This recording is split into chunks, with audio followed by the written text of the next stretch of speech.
அனைவருக்கும் வணக்கம். 2025ஆம் ஆண்டு இனிய புத்தாண்டு நல்வாழ்த்துக்களை தெரிவித்துக் கொள்கிறேன். நீங்கள் எல்லா வளமும் நலமும் பெற வாழ்த்துகிறேன். இந்த வருஷம் பொருளாதாரம் பணப்புழக்கம் கூட நிறைய இருக்கும். ரொம்ப நல்லா இருப்பீங்க. இந்த வருஷம் எல்லா சந்தோஷமும் நீங்கள் கிடைக்கப் பெறுவீர்கள். உங்களுக்கு இந்த வருஷம் மற்றற்ற மகிழ்ச்சி நிலவும். எல்லை கடந்த மகிழ்ச்சி, அன்பு, சந்தோஷத்தை நீங்கள் கிடைக்கப் பெறுவீர்கள். இந்த ஆண்டு உங்களுக்கு மிகச்சிறந்த ஆண்டாக அமைய நான் வாழ்த்துகிறேன். இன்றைய பதிவில் 2025 ஜனவரி, பிப்ரவரி, மார்ச், ஏப்ரல் 4 மாதத்திற்கான பலன்கள் நான் இப்போது பார்க்க போகிறோம். ஃபஸ்ட்டு மாங்குடி மேல் யூடியூப் சேனலில் மெம்பர்ஷிப் ஜாயின் பண்ணிங்க. இதுவரை ராசி பலன், நட்சத்திரக்கான பலன்கள் வெளிவந்து கொண்டிருக்கிறது. அடுத்ததான் லக்ன பலன்கள் வெளிவரும். ஒவ்வொரு மாதமும் 12 லக்னத்துக்கும் பலன் வெளிவரும். இதுவரைக்கிற ராசி பலன், நட்சத்திர பலன் மிக மிக சிறிய அளவிலான பலன்கள். ஏன்னா அதையும் தாண்டி ராசி பலன்களை தான் நட்சத்திர பலன் சொன்னதெல்லாம் அப்படியே நடந்தே தீரும். அதையும் தாண்டி லக்ன பலன்கள், தசாபுத்தி இதெல்லாம் வச்சு நிறைய விஷயங்கள் இன்னும் போயிட்டுருக்கும். சொல்லாத நிறைய விஷயங்கள் நீங்கள் வாழ்க்கையில் ஃபேஸ் பண்ணியிருப்பீங்க. நல்லது கெடுது எல்லாமே நீங்கள் ஃபேஸ் பண்ணியிருப்பீங்க. எல்லாம் நடந்துகிட்டு தான் இருக்கும். அடுத்ததான் லக்ன பலன். ஒவ்வொரு மாதத்துக்கும் 12 லக்கணத்தில் பிறந்தவர்களும் 12 லக்கணத்துக்குமே பலன் தனித்தனியாக வீடியோ வரும். மெம்பர்ஷிப் ஜாயின் பண்ணிங்க. மெம்பர்களுக்கு அந்த வீடியோ பதிவுகள் போய் சேரும். அதை பார்த்து இன்னும் மிச்சம் இருக்கிற விஷயங்கள் நீங்கள் நிறைய தெரிஞ்சுக்கலாம். என்னென்ன பண்ணணும் பண்ணக்கூடாது எல்லா விஷயமே அதில் சொல்லிடுறேன். அது உங்களுக்கு பயனுள்ளதாக இருக்குன்னு நான் நம்புகிறேன். மெம்பர்ஷிப் ஜாயின் பண்ணுங்கள், சப்ஸ்கிரைப் பண்ணுங்கள், பெல் பட்டன் அழுத்துங்க, லிங்கை ஷேர் பண்ணுங்கள், வீடியோ பயன்படுத்திங்க. மேசராசி அஸ்வினி நட்சத்திரம் நேயர்களே, மேச ராசி அஸ்வினி நட்சத்திரத்தில் மொத்தம் 4 பாதங்கள் வரும். அஸ்வினி 1ஆம் பாதத்தில் செவ்வாய் அதிபதி ஆகிறார். அஸ்வினி 2ஆம் பாதத்தில் சுக்கிரன் அதிபதி ஆகிறார். அஸ்வினி 3ஆம் பாதத்திற்கு புதன் அதிபதி ஆகிறார். அஸ்வினி 4ஆம் பாதத்திற்கு சந்திரன் அதிபதி ஆகிறார். அஸ்வினி நட்சத்திரத்தில் பிறந்தவர்கள் மிகுந்த தைரியம், துணிச்சலை கொண்டவர்கள், எடுத்த காரியத்தை செயலாற்றும் ஆற்றல் பெற்றவர்கள், தீரம் மிக்கவர்கள், வீரம் மிக்கவர்கள், பணத்தை இழுத்து பிடித்து சிக்கனமாக செலவு செய்யக்கூடியவர்கள், சேமிக்கக்கூடியவர்கள். அஸ்வினி நட்சத்திரத்தில் பிறந்தவர்கள் கண்கள் அழகாக இருக்கும். மிகுந்த பாசம் மிக்கவர்கள். நிச்சயமாக அவர்கள் பூலியை சொத்து இருக்கும். எந்த ஒரு காரியத்தையும் போராடி வெற்றி அடையக்கூடியவர்கள் அவர்கள். ஒரு வீட்டில் அஸ்வினி நட்சத்திரத்தில் ஒரு பெண் குழந்தை இருக்குமானால் அந்த வீட்டில் நிச்சயமாக லட்சுமி கடாட்சம் இருக்கும். வாழ்நாள் முழுவதும் செல்வ செழிப்பு இருக்கும். மேசராசிக்கு அதிபதி செவ்வாய் பகவான். அஸ்வினி நட்சத்திரத்தில் பிறந்தால் நிச்சயமாக காடு, தோட்டம், வயல்வெளியில் சொத்துக்கள் நிறைய இருக்கும். அதே மாதிரி சொத்து பிரச்சனைகள் இருக்கும். வாய்க்கா பிரச்சனை, வரப்பு பிரச்சனை இருக்கும். காம்பவுண்டு, எல்லைக்கல், அத்துக்கல், முட்டுக்கல் பிரச்சனை இருக்கும். சொத்து இருந்தாவே பிரச்சனை இருக்கும். அஸ்வினி நட்சத்திரத்தில் பிறந்தால் எல்லாமே இருக்கும். சொத்துக்கும் பிரச்சனை இருக்கும். ஆனால் அவங்க இதுக்கெல்லாம் பயப்பட மாட்டாங்க. அஸ்வினி நட்சத்திரத்தில் பிறந்தால் பக்கத்து வீட்டில் கண்டிப்பாக தகராறு இருக்கும். பக்கத்து வீட்டில் ஊழியர் சண்டைக்கு வருவோம். எங்கே போய் குடியிருந்தாலும் சரி, பூலி சொத்து இருந்தாலும் சரி, வாடகைக்கு இருந்தாலும் எங்கே போயிருந்தாலுமே பக்கத்து வீட்டில் சண்டைக்கு வருவோம்.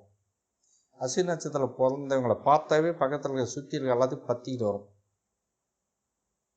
ஏன் அப்படின்னா இயற்கையாகவே சொத்துக்களை உடையவர்கள். அவர்கள் முகத்தில் செல்வ செழிப்பு தெரியும். ஒரு நல்ல பெரிய குடும்பத்தில் பிறந்த முக அமைப்பு, முகச்சாயல் தெரியும்.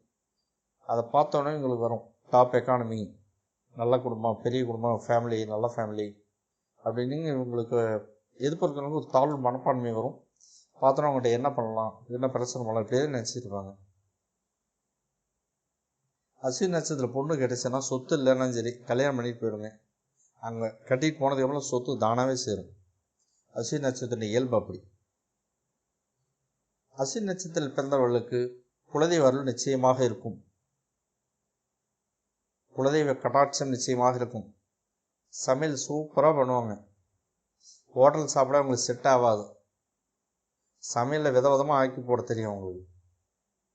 அப்படி சமையலே கூட அஸ்வினி நட்சத்திரம் சமையலே தெரியலன்னு சொன்னால் அவங்களே அஸ்வினி நட்சத்திரமாக இருக்க வாய்ப்புகள் இல்லை. ஜாதகத்தை மாற்றி எழுதிட்டான்னு கணக்கு வச்சுக்க வேண்டியதான். சமையலில் ரொம்ப இன்ட்ரெஸ்டாக இருப்பாங்க. புதுசு புதுசாக செய்வாங்க. சோசியல் ஸ்டேட்டஸ் நல்லாயிருக்கும். 10 பேர் 100 ரூபா, 1000 பேர், 1,00,000 பேர் பாராட்டுற மாதிரி வாழ்க்கை அவங்களுக்கு இருக்கும். ஒரு ஊர் அல்லது ஒரு நகரம், ஒரு மாநிலம் அல்லது ஒரு தேசம் அல்லது உலகமே திரும்பி பார்க்கக்கூடிய வகையில் அவருடைய வாழ்க்கை அமையும். அதுதான் நடக்கும்.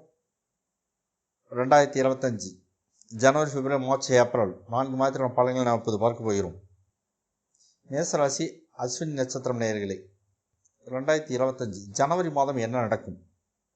ரிஷபத்தில் குரு இருக்க, கடகத்தில் செவ்வாய் இருக்க, கன்னியில் கேது இருக்க, விருச்சிகத்தில் புதன் இருக்க, தனுசில் சூரியன் இருக்க, மகத்தில் சந்திரன் இருக்க, கும்பத்தில் சுக்கிரன் சனி சேர்ந்து இருக்க, மீனத்தில் ராகு பகவான் இருக்க. இந்த மாதம் என்ன நடக்கும்?